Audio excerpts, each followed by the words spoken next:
ballroom glittered with golden chandeliers, laughter echoing from the wealthy elite who believed their money could buy anything: respect, love, even people's dignity. Among them stood a man draped in arrogance, a millionaire who thrived on humiliating those beneath him.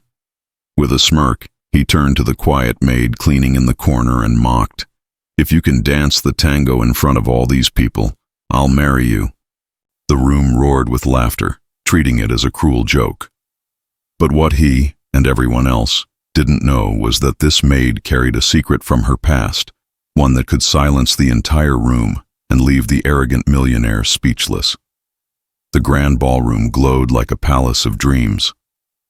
Chandeliers rained golden light down on velvet curtains, polished marble floors reflected the shimmer of sequined gowns, and laughter rang from every corner like champagne bubbles rising to the top of a glass.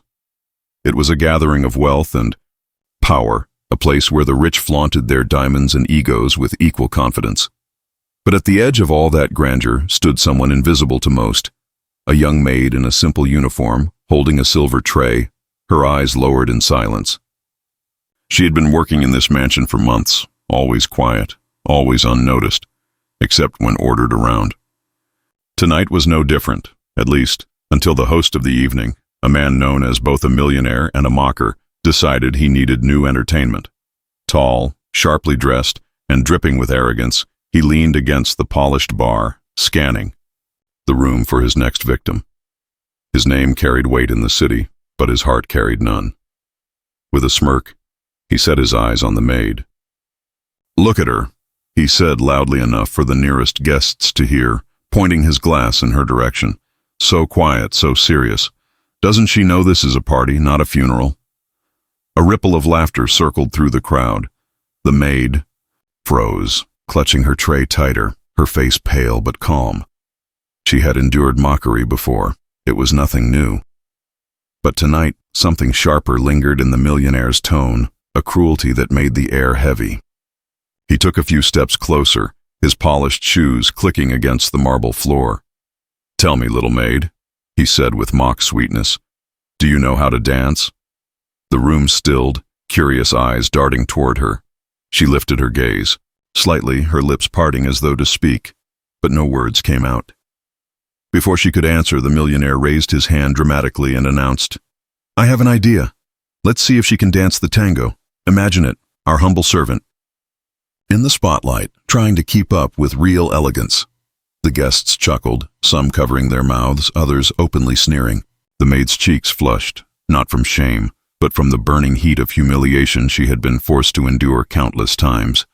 And then, as if to seal the cruelty, the millionaire added with a smirk, "And if she manages it, I'll marry her right here, in front of all of you." The room erupted in laughter. A chorus of clinking glasses and mocking voices filled the air. Some guests even cheered him on, egging him to push the joke further. The maid stood frozen in the center, her tray trembling in her hands, though her eyes, dark, steady, and unblinking, revealed something deeper, something that not even the millionaire noticed. For a moment, silence fell again, everyone waiting for her to collapse into tears or flee the room in shame. That was what they expected. That was what they wanted. The millionaire took a long sip of his champagne, already certain of his victory. But the maid did not move. Her breathing steadied, her trembling stopped, and slowly, very slowly, she set the tray down on the nearest table. Her hands were no longer shaking. Her back straightened, her shoulders lifted. When she finally raised her head, her eyes locked onto the millionaire's, and for the first time that evening, he faltered. There was no submission in her gaze, no fear, only a calm, dangerous certainty that made him shift uncomfortably, though he tried to mask it with another smirk. The crowd whispered among themselves, confused. What was she doing? Why wasn't she running? Why wasn't she crying? The maid inhaled deeply, her lips curving into the faintest of smiles. It wasn't defiance, it was something more unsettling. Something that hinted she knew a truth no one else did. The millionaire laughed again, louder this time, trying to break the tension that suddenly seemed to hang over the room. "Well, what are you waiting for? Dance." His voice cracked just slightly, but most didn't notice. Everyone leaned forward, eyes locked on the quiet maid who now stood taller than ever. And in that moment, though she hadn't moved a step, the power in the room shifted. The mocker had become uneasy, and the mocked had become the mystery everyone wanted to uncover.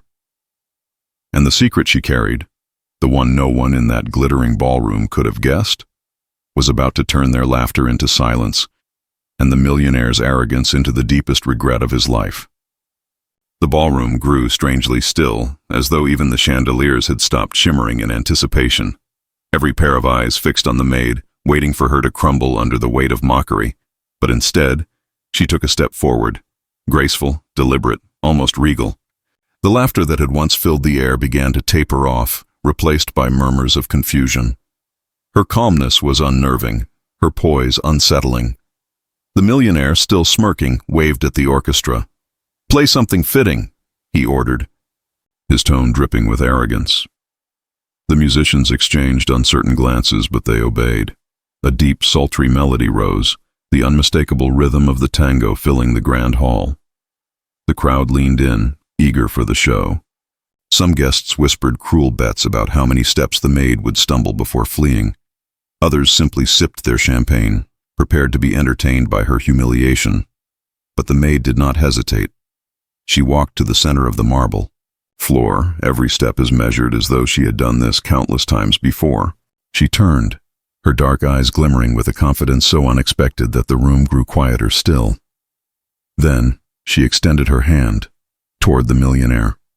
The audacity of it made the crowd gasp. Her delicate fingers stretched toward him, not pleading, but commanding, as though she were the one inviting him. The millionaire laughed awkwardly, masking his unease. "Oh, you're serious?" he said, trying to keep control of the situation. "Very well, let's dance."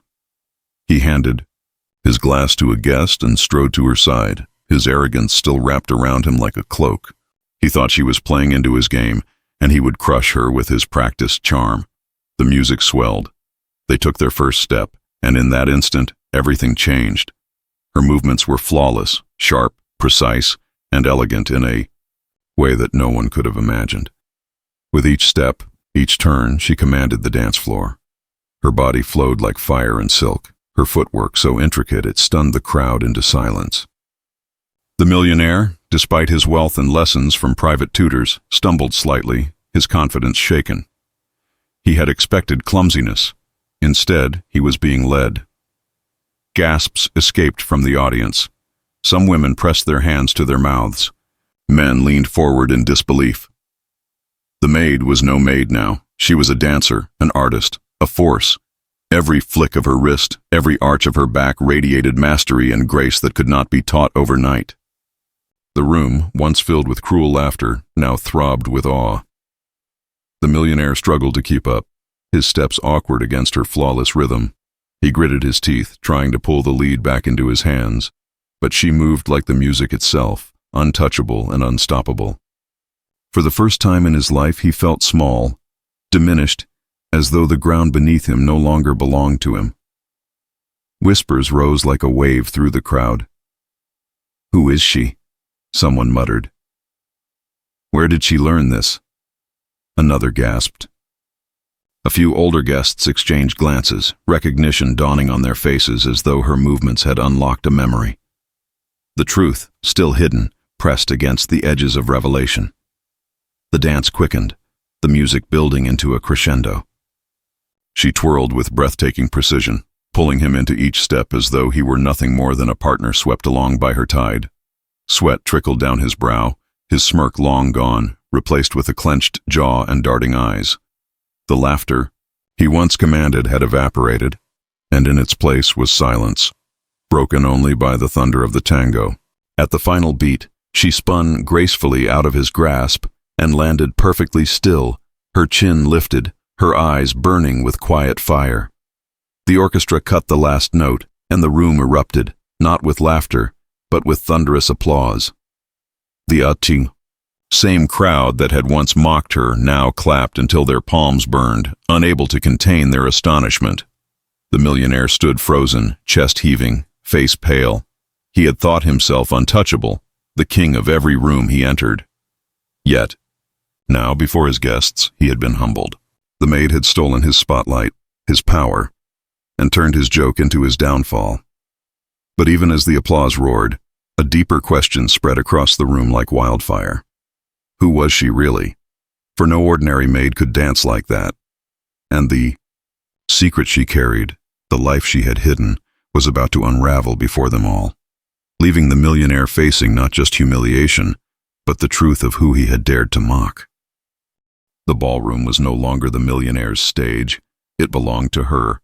Applause thundered through the hall, echoing off the marble walls, rising higher than the chandeliers themselves.